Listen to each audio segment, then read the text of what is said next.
westbound of 94, which then gets you to any of the other freeways that you want to go to from there. So the gentleman now was mentioning it's a great location. You can get to one side where you want to be at. But the gentleman here just mentioned you can get everywhere from the exact same area. A lot, maybe a little smaller, but a good place might want to come to. So in regards to the actual location that was mentioned here, I'm not exactly sure what date that this community relations plan came up, but it was at the time that Mayor Creevy was actually in the office, so it is a little dated from my understanding of change of things that happened over the time of the years. I believe I just recently graduated high school actually at that time. But there is actually mention about site contamination in regards to this location. The EPA has actually listed and called out many different times that there is detects of VOCs, PMAs, metals, and methane gas at that location. So I actually reached out to EPA and asked them, has that location by chance been resurveyed and or has been cleared of these hazard areas? And the simple answer is, we don't have anything.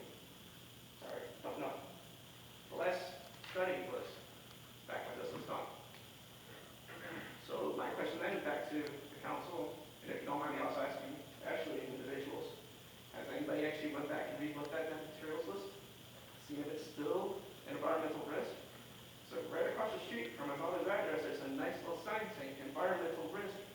City ordinance code 19-77, which clearly states you're not allowed to access there. You're not allowed to go on site without permission from the owner. And currently today, I can easily show you pictures from my phone, my mother's upstairs window. You can easily see all the nice brand new parked Ford trucks and Ford vehicles that are sitting out there. Sorry? Oh, it's a nice red one she was mentioning. And the lighting condition, as John mentioned, is 20 feet. I highly doubt it's 20 feet because my mother's house is actually easily almost 40 feet tall. It's a two-story building. Right from the second floor, I have to look up and there's a light beam right into the window. Real easy to see. And yes, they are still very bright. As you previously already mentioned, that's an actual ongoing issue. We drive down Beverly late at night when you're supposed to only have just a nice road signs and road lights going on. I'm a typical individual. Shape running things get my attention, and it's not like a beam of light every few feet as you drive into the trees, just gleaming right down at you. So there's a lot of concern here. There's a lot of issues with that property, just from an environmental aspect. And you mentioned about having 300 to 400 jobs. That would be great and wonderful for City Taylor. Don't get me wrong.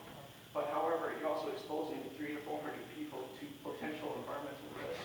Bringing that home, bringing it to their kids, bringing it to their family, bringing it to their neighbors that are not living there, and spreading on whatever diseases or possible issues that come from these as well. So as you all probably are familiar with the issues that are down in the Flat Rock area, the Fort Line unfortunately had a mishap. They're leaking some gas, and a lot of people got to move out of their house temporarily until they got cleaned up. I don't think we want to be on Fox News for the exact same thing 10 years down the road, but something like this happens where unfortunately the child is born for various different diseases led to metal poisoning, led to part of the VOC kind of antipathogenic or DNA. I guess, Mr. Chair, I understand your concerns, but I would like to say that we should keep our comments to 3 minutes or less. I'm sorry, in order for everyone to have a chance. Mr. Long, we didn't get much time, but just, we have other people that are. I apologize, I didn't mean to go over, but thank you so much for your time. And again, I understand your concerns about saying yes, but please reconsider. That's all I'm asking for. Thank you for your time. Sorry for going over.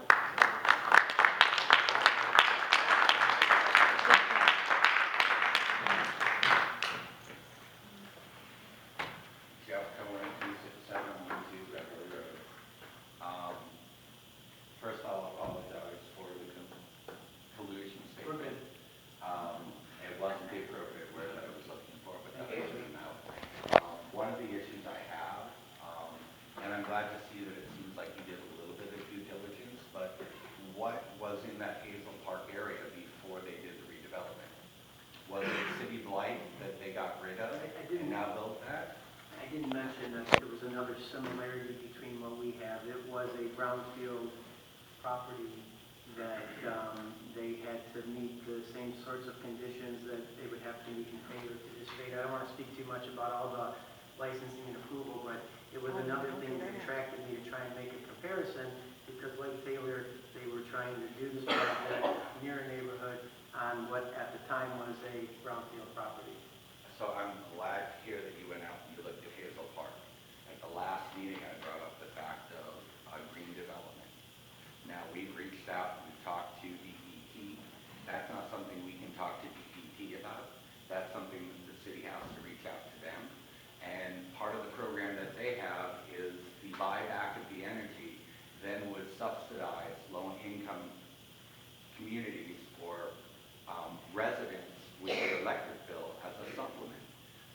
That seems like what, and I'm dyslexic, so I'm always going to get it wrong, TCDC is supposed to be all about, is helping the community and raise it up.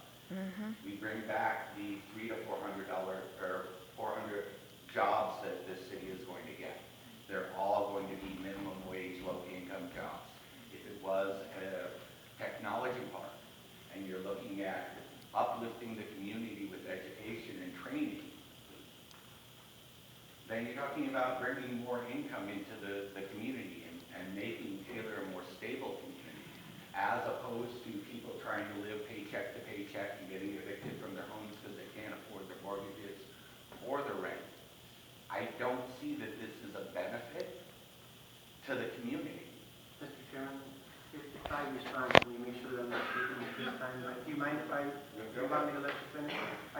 The jobs, we don't even know who the tenants are going to be, but again, I'm trying to make a comparison to the type of property I saw, and there's a number of these properties around that we can look at. I don't want to continue to focus on Hazel Park, but I would recommend looking into it. These aren't minimum wage jobs. I went into one of the tenant spaces at the Hazel Park facility. It was an entity that's a supplier to the automotive industry, and they were manufacturing or assembling wheels, and it was a nice little manufacturing operation. Didn't ask the wages. Don't even want to, if I knew, I wouldn't throw it out there because I don't know who these tenants are going to be. I would just suggest that you don't convince yourself that this will be full of minimum wage jobs. The general manager of the entity that we visited, his site, he talked about his employees loving to work there and his employees being able to support their families on the wages that they were earning at this particular site. That amount is different for everybody. In this particular case, it was people that were supporting their families, and I don't know that he was referring to people that were only earning minimum wage. But minimum wage is relative. So if we're talking $15 an hour, we're talking $20 an hour, that's still not at a white-collar level that we have the capability of creating in this city. We have people that are smart enough. They're motivated enough. But if all we offer them are low-income positions in housing, how is the city ever going to lift itself up? You just postponed Parks and Recreation, and I'm loving the fact that I'm seeing all kinds of things for the community to do, but at the same time, we want to raise up the community base, not just give them something to occupy their time because this is all they have. I did want to touch point on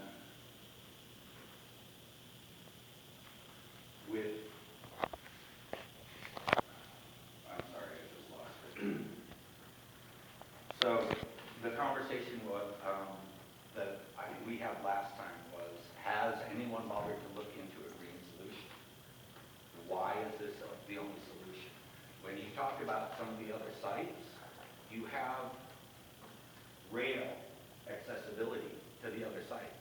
If we're looking at the cost of gas now and transit, so to be able to rail freight in from the East Coast or West Coast and then offload it into a warehouse and then truck it a short amount of time is going to save money.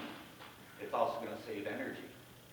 So I think that there are other options that you have just not done the due diligence on what the possibilities could be, that you're reaching and you're accepting the first thing that gets thrown out. And I know this isn't the